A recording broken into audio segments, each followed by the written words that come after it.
I still remember the first time I saw her. It was raining, and I didn't even like the rain. But something about that moment made the world stand still, like a scene stolen from a dream I hadn't dared to have yet. Her name was Aisha. I was 16, just an ordinary boy from a small town, navigating high school and the awkwardness of teenage life.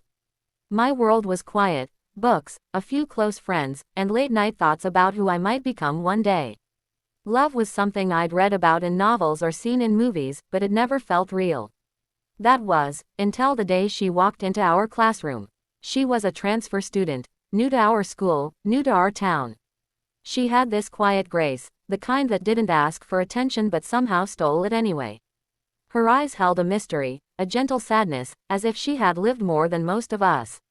And when she smiled, something inside me shifted. We sat 2 desks apart.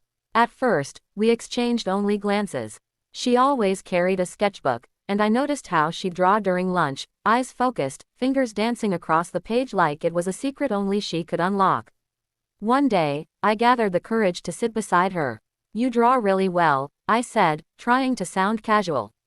She looked up, a little surprised, then smiled softly. "Thank you. I sketch what I feel. It's easier than saying it out loud." From that moment, something began to grow, an invisible thread connecting our hearts, slowly, delicately. We started talking more, sitting together during breaks, sharing stories about childhood and dreams. I told her how I wanted to be a writer. She showed me a drawing she did of a lighthouse and said, "This is where I want to live one day, somewhere peaceful, where the noise of the world can't reach me." She was different, not just beautiful, but thoughtful. She cared deeply, laughed quietly, and sometimes stared at the sky like she was searching for something she couldn't quite name. And I fell for her. Hard, like the sky falling into the ocean, unable to resist the pull. But life, as I was learning, doesn't always let love grow without testing it.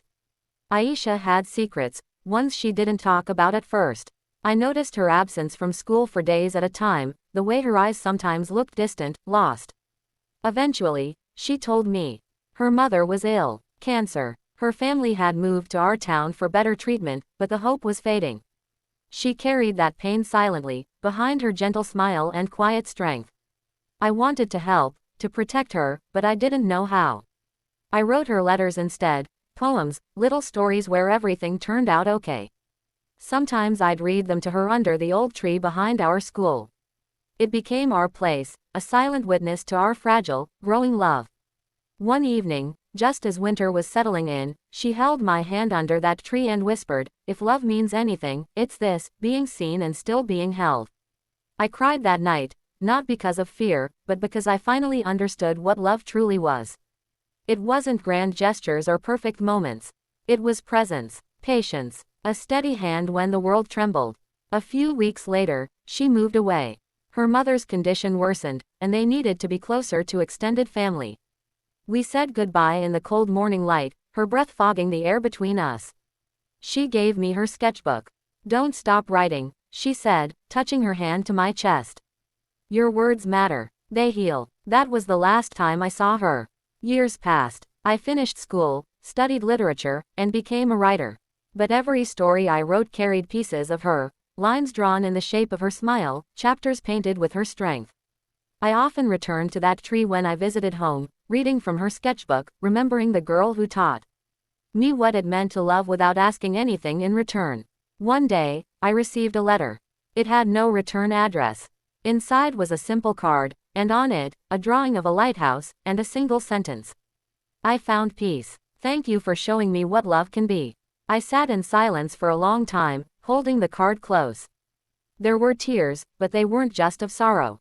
They were of gratitude, for having known her, for having loved, even if only for a short time. And that's the thing about first love. It's not always about forever. Sometimes, it's about a moment that changes you completely. A whisper that stays long after the voice is gone. A light that guides you, even when the path is dark. So wherever you are, if you've ever loved and lost, or still carry someone in your heart, know this. You were changed. You mattered. And that love, no matter how brief, was real. And maybe, that's enough. End of story. Leave soft music fading as narrator's voice fades. Message. First love teaches us the most about who we are and what it means to truly care for another. Sometimes it's not about lasting forever, but about leaving a mark that time cannot erase. Let me know if you'd like this turned into a script format for YouTube narration, or with voiceover cues and background music suggestions.